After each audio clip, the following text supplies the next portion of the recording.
What it do, citizens of P Town? You know what this is. This is none other than me showing off to you all my personal Criterion Collection. Is this?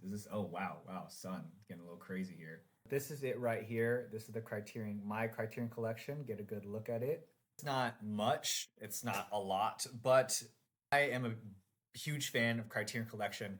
I watch all the videos of different actors and actresses and filmmakers in the closet talking about their favorite movies. And if you've heard of Criterion, you understand their message, their intention, and I'm a big supporter of that. So I decided that today I thought it'd be kind of fun to show off my personal Criterion Collection and maybe talk about why I decided to support these movies specifically through Criterion. Because Criterion, in addition to releasing it on these gorgeous physicals with really great cover art, box art, supplementary commentary, and supplementary readings in all their releases, so they usually make it worthwhile that extra price to pay a little bit more for Criterion stuff. Usually, it's a bit more worthwhile than that. So I want to start with two movies in particular because these are actually my most recent pickups. I just got these earlier this week, and they are Sammo Hung's Eastern Condors, followed by Louise Buñuel's The Exterminating Angel. I'm going to start with Eastern Condors first because I plan on watching this tomorrow. As you can see, it's still in the cellophane, so you can tell that this is a very fresh unboxing and opening, and I'm going to react to it alongside you all. Let's open this up. For starters, we have this. Oh, I already almost tore it. A sick poster right here. That is sick as fuck.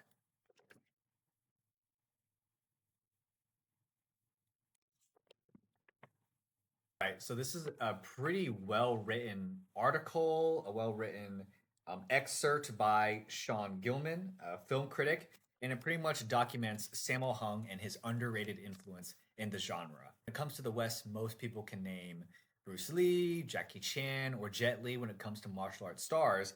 Sammo Hung isn't always well known. Like he's far from obscure and underground, but if you're not versed in the genre, people don't know who Sammo Hung is. And Sean is definitely giving Sammo Hung his flowers, talking about his background in opera, talking about how all the big action stars of the time, like including the very masculine and muscular Bruce Lee, as well as Arnold Schwarzenegger, Sylvester Stallone, Jean-Claude Van Damme, there was Sammo Hung, a man of a larger figure, performing amazing martial arts and stunts. And I could see that really resonating with a lot of fans that it doesn't matter your shape or size, you can kick ass too.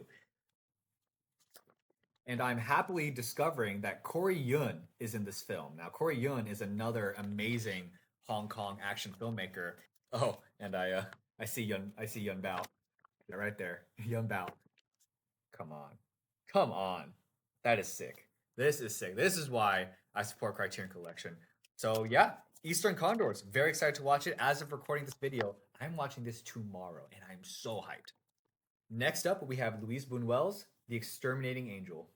Now, as I make the intention to watch more international films, such as in France and in Spain, the one man that has been my anchor for my interest in French and Spanish movies is Louis Buñuel, who is widely considered one of the greatest and most influential directors of all time, strongly associated with the Surrealist movement and known for his satirical, surreal films, usually critiquing the rich class and usually critiquing the clergy.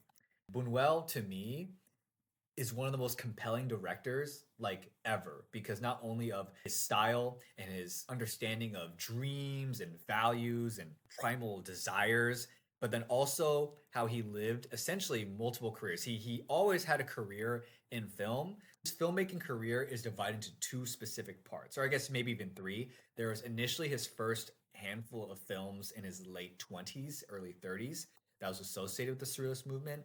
Then there was a huge gap in which he worked in the film industry, but in a lot of different ways. He oversaw propaganda films for the Spanish Republic, which was against the fascists. He did a lot of dubbing for, I believe it was Warner Brothers, for Spanish and French films. He worked in America, he worked in France, he worked in Spain.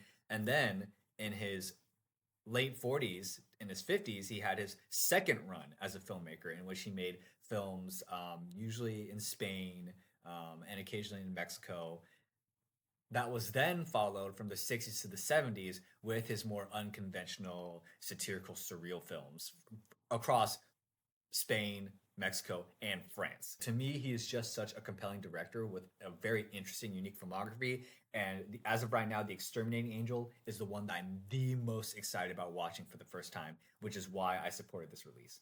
So, without further ado, let's open this.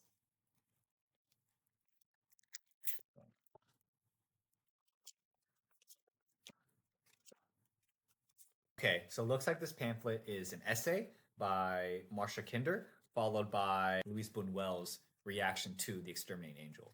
I'm going to start to give this a read, but because I don't want to spoil myself, I might not read the entire thing. Now, I will talk about the premise of this film. The Exterminating Angel is about a group of high, rich class bourgeoisie coming together to eat a meal to find out at the end of the meal that they cannot leave, that they're just trapped in this weird situation where they cannot leave. And so, of course, as I said, Luis Buñuel had a not so secret hatred for the rich class. This premise is intentional for critiquing the rich class and how part of being rich is going to these gatherings, going to these social gatherings, eating this great, expensive, high quality food. It's a part of the performance of being rich. And the ironic twist on part of that culture is to trap them in that performance. And so that's kind of where that satirical edge comes in. So excited to watch this movie. I think we have interesting cover art there. We got like a hand. We have like some hands. We got the stairs. We have some sheep, which is probably a little bit of a visual tease, a little visual hint of what's to expect. On the backside, it might be hard to see, but it's a woman and a man, barely illuminated. They're like within the shadows. If there are three movies that are as good as The Street Charm of the Bourgeoisie and The Criminal Life of Archibaldo de la Cruz, two Buñuel films I have seen before, Buñuel is going to eventually become among my favorite directors. I'm so excited to see this. So, good release overall. Pretty happy with it. All right, so now we're going to talk about releases that I'm already familiar with, that I've had in my collection for an extended period of time. We're going to start with what is arguably, if not my favorite piece from the Criterion Collection. It just might be my favorite thing that I own of my entire movie collection, and that is the entire Once Upon a Time in China box set, complete box set of all the films. So this includes Once Upon a Time in China 1 through 5, as well as the sixth film in the franchise, Once Upon a Time in China and America, but that's considered a standalone film. But I mean, take a look at that art. Take a look at that the color, that orange, that sunset-like color that just permeates the entire box set. This like ink painting design right here. Wait till I show you. Slide it out. Is this like entire mural of artwork of different scenes from the films, different characters, different fight scenes. I mean, look at this. This thing is huge. And of course, it contains all six movies in the franchise. Credits and pictures from each of the different films, which is mostly going to be Chui Hark directing, writing, producing, as well as starring Jet Li.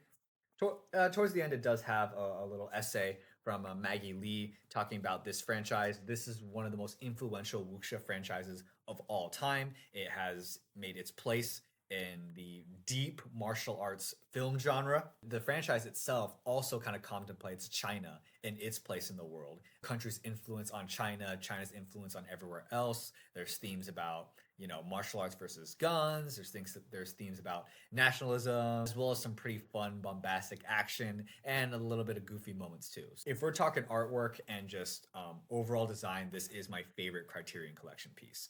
So we're going to go ahead and move on to one of my, well, you can guess that a lot of these are somewhere among my all-time favorite movies, but High and Low, directed by Akira Kurosawa, who one of my favorite directors of all time. This is by far one of my favorite crime films of all time. It just might be my favorite crime film ever.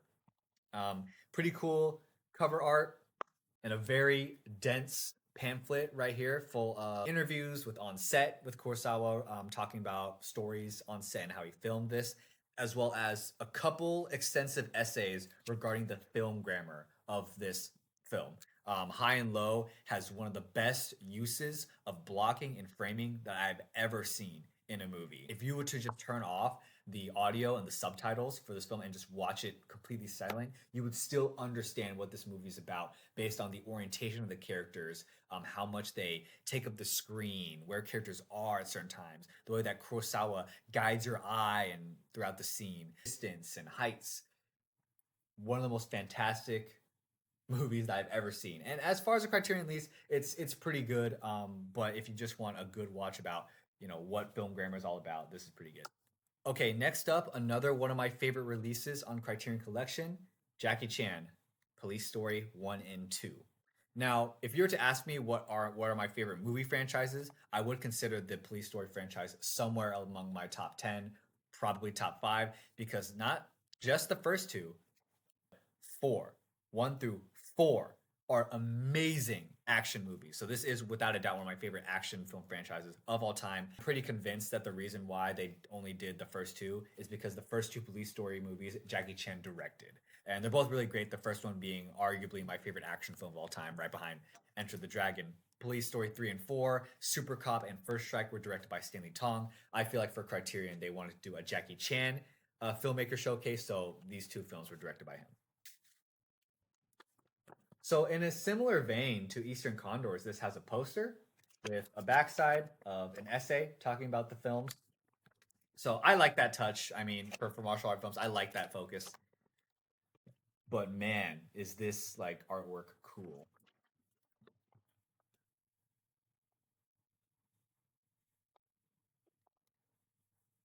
Yeah, yeah. Really do like this essay written by Nick Pinkerton, which talks about the background for this movie, a little bit about filming it. I personally like honing in on the background for this movie as far as Jackie Chan's mindset when making specifically the first one. By the time production of the first Police Story began, Jackie Chan had made an attempt to break over into Hollywood and international fame, but he made an attempt to cross over to America. The film did not work. It was not good. The whole studio system for America did not work with him, as well as another cop-related martial art film that he made, not doing as well at the box office or as far as how well it was received. The first Police Story movie specifically was Jackie Chan directing with a vengeance. You know what I mean? With fire in his heart because he wanted to prove to the world, to his contemporaries, and he wanted to prove to himself that he can make a damn great martial arts crime film if he put his mind to it, if he had the resources, the time, and the faith to do so. And what he made is his best movie, the first Police Story movie. Really, really adore this Criterion Collection release, Police Story release. Next up, we have a great movie that I don't really talk about a lot, but this is I showed this off in my collection already. Grand Budapest Hotel. I mean, come on, the artwork is amazing. It's fun. It's stylized, much like the production design of Wes Anderson's movies. But as far as Criterion releases, it gives you multiple supplementary readings and items. Okay, I mean, look at this right here. It's like all this shit right here. It's Saoirse Ronan, kind of like these are like news clippings like that we have seen from the movie based on events that happened throughout the narrative. So that's just one. The second is a poster right there. There's an iconic shot. And then the third one is another pamphlet featuring a extended essay, artistic manifesto, Stefan Zweig, and a longing for the past, which talks about the making of this movie, the influences, working with the different cast, etc. Definitely one of the biggest bangs for your buck. And so, last but not least, was arguably my first Criterion Collection piece. After Hours by Martin Scorsese. I got this as a Christmas gift. I think around the time that this released. I think that when I asked for Christmas, After Hours just dropped on Criterion. I could be wrong, but then I was able to get this release. And I love this movie. And what I do like is, of course, the artwork in the case. We have the iconic graffiti art in the bathroom for that one scene. And then on the cover of the pamphlet for an essay by Sheila O'Malley is the Wanted poster from the film. So really incredible. I think it's really interesting how Sheila really tied a lot of similarities to this film After Hours to a lot of Hitchcock's filmography. Now, I'm a big fan of Hitchcock, of course. I really thought it was interesting what Sheila had to say about how the similarities between After Hours, a lot of Hitchcock's films, how there are multiple blonde women that serve as a catalyst for different things occurring in the film, usually when something goes wrong, and how that's also very common in Hitchcock films as well, ranging from Rear Window, Suspicion, and Notorious, having a lot of visual cameos and illusions in the film, as well as the presence of the thriller aspects of those films present After Hours. I think of all the essays from my Criterion Collection pieces, I think I prefer Shelia's the best. I mean, if I could rank them, this would be number one. I loved reading this. My number two would probably be High and Lows. I would then probably go Nick Pinkerton's essay for Police Story. And that's just as far as essay readings go.